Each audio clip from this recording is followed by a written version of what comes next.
میرے نبی پاک صلی اللہ علیہ وسلم نے 3 باتیں بیان کی اور بڑے میٹھے، بڑے ٹھنڈے، بڑے خوبصورت. اس خدا را جنہوں نے بچیوں کے رشتے کرنے، منت کر رہا ہوں انہوں نے بچوں کے رشتے کرنے، خدا را ان کی بنیاد صحیح رکھنا. ہم تو ایک سائیڈ پہ ہو جائیں گے، بڑے لوگ تو بڑی جلدی کونوں میں گھس جائیں گے. ان کو آگ میں نہ جھونکنا. خدا را بیٹے کے ساتھ ظلم نہ کرنا، بیٹی کے ساتھ زیادتی نہ کرنا. ان کو ساری زندگی آپس میں جھگڑنے کے لیے تنہا نہ چھوڑ دینا. میرے نبی کریم صلی اللہ علیہ وسلم نے فرمایا 3 چیزیں دیکھ کے لوگ شادی کرتے ہیں. حضور کیا؟ اللہ کے حبیب نے فرمایا لوگ دولت دیکھ کے شادی کرتے ہیں. اپنی بیٹے اور بیٹے کی شادی دولت دیکھ کے نہ کرنا، دولت متکبر بنا دیتی ہے. لفظ حدیث میں فرمایا نہ خالی دولت نہ دیکھنا، خالی دولت دیکھ کے شادی نہ کرنا، یہ متکبر بنا دے گی. اور جو بیوی دولت لے کے آئے گی، جب وہ خامد کو عزت نہیں دے رہی تو خامد کی ماں کا تو دوسرا حصہ ہے، خامد کے باپ کا تو تیسرا درجہ ہے، اس کے بہن بھائیوں کا تو چوتھا درجہ ہے. تو بھائی جو خامد کو ہی سمجھتی ہے کہ یہ تو میری دولت کے پیچھے آیا ہے تو کسی اور کو کس نظر سے وہ دیکھے گی. میرے نبی کریم علیہ السلام نے فرمایا لوگ چہرے کی ظاہری خوبصورتی دیکھ کے شادی کرتے ہیں، ظاہری خوبصورتی دیکھ کے، خالی حسن دیکھ کے شادی نہ کرنا، یہ تو سرکش بنا دیتا ہے.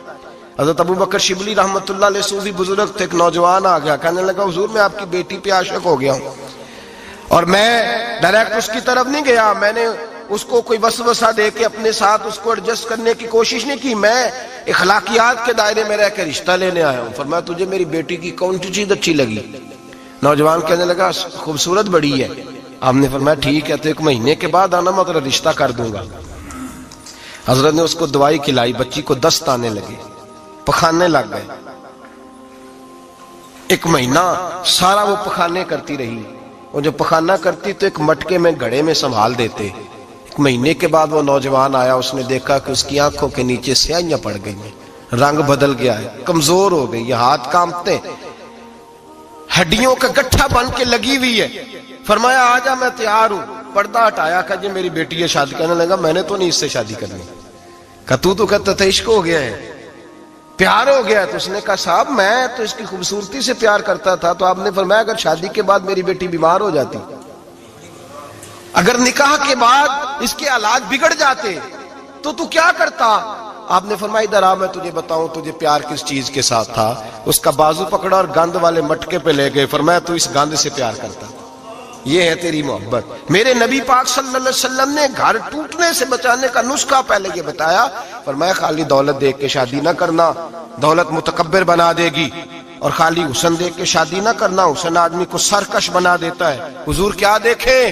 فرمایا دین دیکھ کے شادی کرنا، اللہ تمہارے لیے برکت پیدا فرما دے گا. دین دیکھ کے نکاح کرو، دین دیکھ کے نکاح کرو. محبوبہ یہ دین والا لفظ کس کے لیے ہے؟ فرمایا ادھر آؤ، کائنات میں اگر اللہ نے سب سے شان والی بیٹی دی ہے تو مجھے دی ہے، اور میں اس علی کو دے رہا ہوں جس کا مکان بھی کوئی نہیں، کاروبار بھی کوئی نہیں، جس علی کا بظاہر کوئی بینک بیلنس نہیں، کوئی مربع نہیں، کوئی شے نہیں. حضور علی کے پاس کیا ہے؟ فرمایا میرا علی عشاء کے بعد قرآن شروع کرتا ہے تو فجر سے پہلے ختم کر دیتا ہے. میرا علی صبح کی نماز کے وقت تلاوت شروع کرتا ہے تو ظہر سے پہلے قرآن مجید پڑھ دیتا ہے. فرمایا رزق کھاتا ہے، تھوڑا کھاتا ہے پر حلال کا کھاتا ہے. فرمایا پاکیزہ روٹی کھاتا ہے، اور جب میدان میں نکلتا ہے تو برادری کے لیے نہیں نکلتا. جب تلوار لے کے نکلتا ہے تو یہ مکے کے لیے نہیں لڑتا، یہ تلوار لے کے نکلتا ہے تو قومیت کے لیے نہیں لڑتا. محبوب کس لیے لڑتا ہے؟ فرمایا یا خدا کے لیے لڑتا ہے یا محمد مصطفیٰ کے لیے لڑتا ہے. اس کی تلواریں پاکیزہ، نظریات پاکیزہ. دیکھو میں بیٹی کا نکاح کہاں کر رہا ہوں. میرے بھائی تو نے رشتے کی بنیاد ٹھیک نہیں رکھی تو یہ ٹوٹ گیا. لیکن ہاں آپ کہتے ہیں مصری صاحب آپ نے نیچے جو ہے نا وہ بنیاد، اس کی بیس جو تھی، نیند جو تھی وہ صحیح نہیں تھی تو دیوار گر گئی. جب بنیادی حسن تھا تو مان پڑ گیا، ختم ہو گیا معاملہ. جب بنیادی دولت تھی تو کب تک لالچ پورا ہوگا، کب تک آپ دیں گے؟ دین اللہ کرے ایسے لوگ بھی ملیں جو کہے پہلے پوچھ لینا بچہ نمازی ہے کہ نہیں. اللہ کرے کہ رشتے ڈھونڈتے وقت یہ کوئی پوچھنے لگ جائے. اللہ کرے کہ کوئی پوچھنے لگ جائے کہ بچی پردہ دار ہے کہ نہیں. اللہ کرے کوئی پوچھنے لگ ہی جائے کہ بچہ قرآن شریف کے ساتھ دلچسپی رکھتا ہے کہ نہیں. اسے حضور کی نعتیں اچھی لگتی ہیں کہ نہیں. وہ نبی پاک کے نام کا نعرہ لگانا جانتا ہے کہ نہیں. کبھی اس کی آنکھوں میں مصطفیٰ کے لیے کوئی آنسو آیا ہے کہ نہیں. کبھی وہ تڑپا ہے کہ نہیں، کبھی وہ رویا ہے کہ نہیں، کبھی اسے محبوب پاک علیہ السلام کی غلامی پہ ناز ہوا ہے کہ نہیں، کبھی ایسا ہوا ہے کہ وہ سر پہ پگڑی باندھ کے، چہرے پہ داڑھی سجا کے، سفید رنگ کا جوڑا پہن کے شیشے کے آگے کھڑے ہو کے کہتا ہو آج میں بڑا حسین لگ رہا ہوں اس لیے کہ میں اپنے محمد عربی کے لباس پہ لپٹا ہوا ہوں، اپنے رسول کا میں نے انداز اپنایا ہے۔ اللہ کرے ایسے بھی ہونے لگے، یہاں تک ہوتا ہے۔ اماں کہتی ہے بیٹے پیر صاحب سے کہنا تھوڑا موقع دیں، تیری شادی کر لیں اس کے بعد ٹھیک ہے پھر داڑھی شاڑی۔ تو میں کہا کرتا ہوں بیوی لانی کاہے کو ہے جسے داڑھی پسند نہیں، لانی کاہے کو ہے جس کو داڑھی پسند نہیں۔ قرآن مجید فرقان حمید نے میاں بیوی کا جو رشتہ بیان کیا ہے نا، اس رشتے کو آپ سمجھیں جو قرآن پاک نے میاں بیوی کا رشتہ بیان کیا۔ کہن لباس لکم وانتم لباس لہن، فرمایا بیویاں تمہارا لباس ہیں اور تم ان کا لباس ہو، وہ تمہارا لباس ہے اور تم، اللہ اکبر، کیسا خوبصورت لفظ قرآن پاک نے، ہن لباس لکم وانتم لباس لہن، فرمایا وہ تمہارا لباس ہے اور تم، سمجھ آ رہی ہے نا جی بات کی، وہ تمہارا لباس ہے اور تم ان کا لباس ہو۔ تین خوبیاں تو ہر لباس میں ہوتی ہیں، تین چیزوں کے لیے لباس پہنا جاتا ہے، تین چیزیں، تین قسم کی آسائشیں لباس میں پائی جاتی ہیں، اس پر تو تمام مفسرین کا اتفاق ہے۔ سب سے پہلی چیز، لباس جو ہوتا ہے وہ بندے کو گرمی اور سردی سے بچاتا ہے۔ سخت سردی میں لباس لے لیں تو بندہ سردی سے بچ جاتا ہے۔ اس کا مطلب یہ ہوا کہ میاں بیوی ایک دوسرے کا لباس ہیں، اگر بیوی کی طرف کوئی تکلیف آتی ہے تو میاں اس کو بچاتا ہے، اور اگر میاں کی طرف کوئی تکلیف آتی ہے تو عورت اس کو بچاتی ہے۔ میاں بیوی ایک دوسرے کا لباس ہے۔ لباس کیا کرتا ہے؟ لباس آدمی کے عیب چھپاتا ہے، اس کے وجود پر کتنے دھبے ہیں، کتنے نشان ہیں، وہ سارے چھپا لیتا ہے لباس۔ میاں بیوی ایک دوسرے کے عیب چھپانے والے ہوتے ہیں، عیب بتانے والے، رونا رونے والے نہیں ہوتے کہ بی بی جب بھی میکے گئی اس نے جا کے رونا شروع کر دیا، اتنی میں تانگو دوسرا ہے ہی کوئی نہیں۔ اور خاوند صاحب جب بھی ملے انہوں نے ایک ہی راگ الاپنا شروع کر دیا کہ میری کیا بات تھی، مجھے مل کیا گیا ہے، میں کیا تھا، میرے ساتھ ہوا کیا ہے۔ تو لباس ہیں، ایک دوسرے کا عیب چھپائیں گے، بولیے ایک دوسرے کا عیب چھپائیں گے، ایک دوسرے کی غلطیوں کی پردہ پوشی کریں گے۔ اور تیسرا لباس کا کیا مقصد ہوتا ہے؟ لباس شخصیت کا آئینہ دار ہوتا ہے۔ لباس آدمی کی اچھی اور خوبصورت طبیعت کا حصہ ہوتا ہے۔ جو لباس ہوتا ہے وہ انسان کو زینت بخشتا ہے، خوبصورت کر دیتا ہے۔ داڑھی والا آدمی ننگے سر پھرے تو خوبصورت نہیں لگتا، ٹوپی پہن لے تو بڑا پیارا لگتا ہے، ٹوپی پہنے تو بڑا، اور اگر امامہ باندھ لے تو نور نالا نور ہونا شروع ہو جاتا ہے۔ اللہ کرے آپ خوش ہو جائیں، آمین تو کہہ دیں، اور اللہ کرے فجر کی نماز آپ امامہ باندھ کے پڑھ لیں، آمین تو کہیں۔ چلو کونی جنہ دی داڑھی نہیں انہوں نے رکھنی چاہیے دیئے، جنہ دی نہیں ہونا نو موضوع نہیں تھا، پر ہماری بھی مجبوری ہے، داڑھی آئی جاتی ہے ہر موضوع میں شامل ہو جاتی، رکھنی چاہیے۔ سب یاد رکھیں لباس آدمی کو زینت دیتا ہے۔ قرآن مجید کے لفظوں پہ غور کرو، اگر تو شادی کے بعد بیوی کے آنے کی وجہ سے خامد کو سکون نہیں ملا تو اس کا مطلب ہے اس نے گھر کو زینت نہیں دی، اور اگر شادی کے بعد اس بچی کو تحفظ نہیں ملا، اس کو اپنے گھر کے اندر سکون نہیں ملا، تو اس کا مطلب ہے خامد نے اسے زینت، اس لباس نے زینت نہیں دی۔ میاں بیوی ایک دوسرے کا لباس ہے، اس مقدس رشتے کو اسلام نے باندھا، اور لباس کہہ کے باندھا۔ میرے رسول کریم علیہ الصلوۃ والسلام نے پہلے تو خارجی لوگوں کو منع کیا ہے۔ میری ذاتی رائے یہ ہے کہ میاں بیوی کی ذاتی لڑائی کوئی بھی نہیں ہوتی، ذاتی لڑائی، میری باتوں کی سمجھ تو آ رہی ہے نا آپ دوستوں؟ کوئی نہیں آ رہی؟ اللہ جزا دے آپ۔ میاں بیوی کی ذاتی لڑائی کوئی نہیں ہوتی۔ ہوتا پتہ کیا ہے؟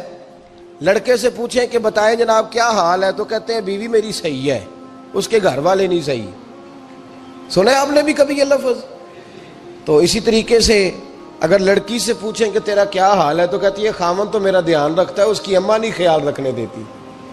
تو لڑائی جو ہوتی ہے وہ تیسرے آدمی کی وجہ سے ہوتی ہے۔ تیری اماں آئی تھی تو اس طرح کہہ گئی، تو تیرا بھائی آ گیا تھا تو وہ یہ کہہ گیا، تیسرے فرد کی وجہ سے۔ میرے نبی کریم علیہ الصلوۃ والسلام نے تیسرے بندے کو سمجھایا ہے، تیسرے فرد کو حضور نے سمجھایا ہے۔ نبی پاک علیہ الصلوۃ والسلام نے فرمایا خبردار، ماں، بھائی، بیٹا، باپ سارے لحاظ کریں، بسنے دے میاں بیوی کو۔ اگر شادی کر دیا تو ان کو سکون سے رہنے دو۔ تم دو جملے کہہ کے چلے گئے، کوئی عیب نکال کے جو چھپا ہوا تھا خاوند کی نظر میں وہ نکال کے بتا دیا کہ تیری بیوی یہ کام بھی کرتی ہے، اب تم تو ہٹ گئے وہ بات کہہ کے۔ اب انہوں نے اکٹھے رہنا ہے، ان کی زندگی مصیبت کا شکار ہو گئی، آزمائش میں آ گئے وہ دونوں، ساری زندگی کڑتے رہے۔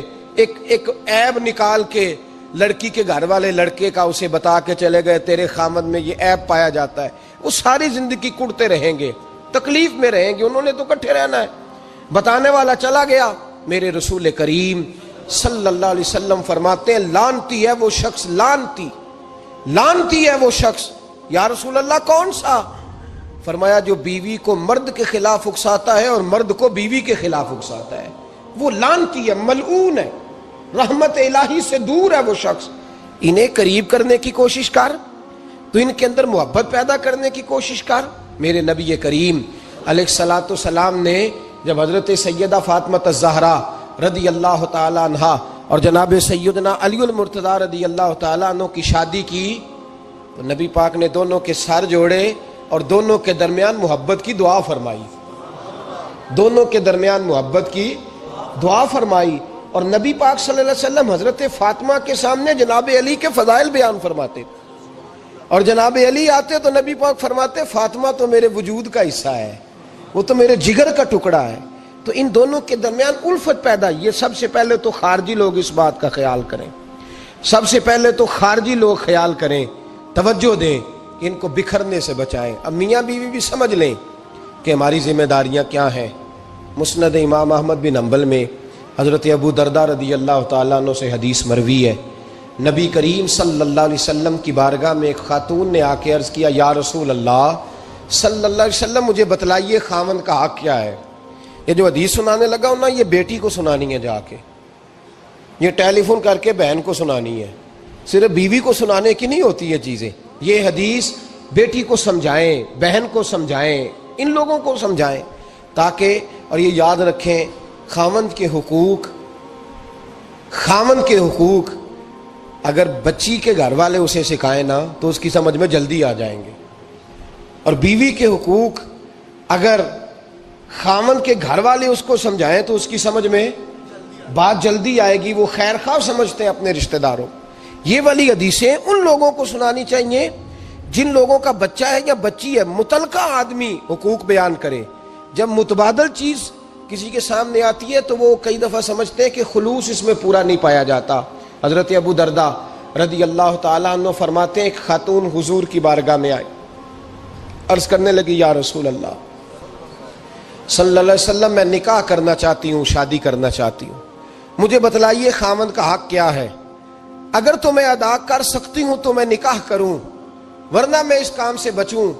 میرے نبی کریم علیہ الصلوۃ والسلام نے فرمایا بی بی اگر خاوند کے ناک سے رینٹ نکلے، ریشہ نکلے، پیپ بہے اس کی ناک سے، اور بی بی اپنی زبان سے وہ صاف کر دے تو پھر بھی اس کا حق ادا نہیں ہوتا۔ حضرت ابو درداء کہتے ہیں آنکھ کھول کے اس عورت نے دیکھا تو میرے نبی پاک نے اگلے جملے ارشاد فرمائے، حضور نے فرمایا تو ان باتوں میں حیرت کر رہی ہے، میں اگر خدا کے علاوہ کسی کو سجدے کا حکم دیتا تو میں عورت کو کہتا اپنے خاوند کو سجدہ کرے۔